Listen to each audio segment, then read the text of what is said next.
ஒரு ஒட்டகத்தின் கண்ணியம் பாழாகுவதை ரசூலுல்லாஹ் விரும்பவில்லை.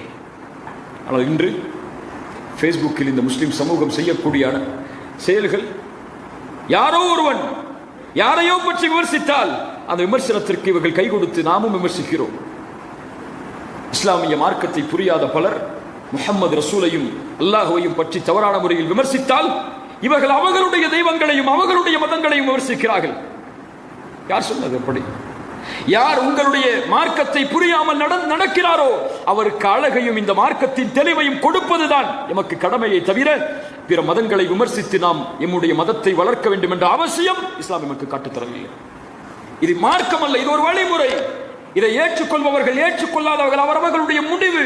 ஆனால் கண்ணியத்தோடும் அன்போடும் பரிவோடும் இந்த உலக சமூகத்திற்கு முன்னால் தெரிய வேண்டிய முஸ்லிம் சமூகம் இன்று ஒரு பாதை மாறுகிறதோ என்ற ஒரு பயம் எல்லோருடைய உள்ளத்திலும் தொற்றி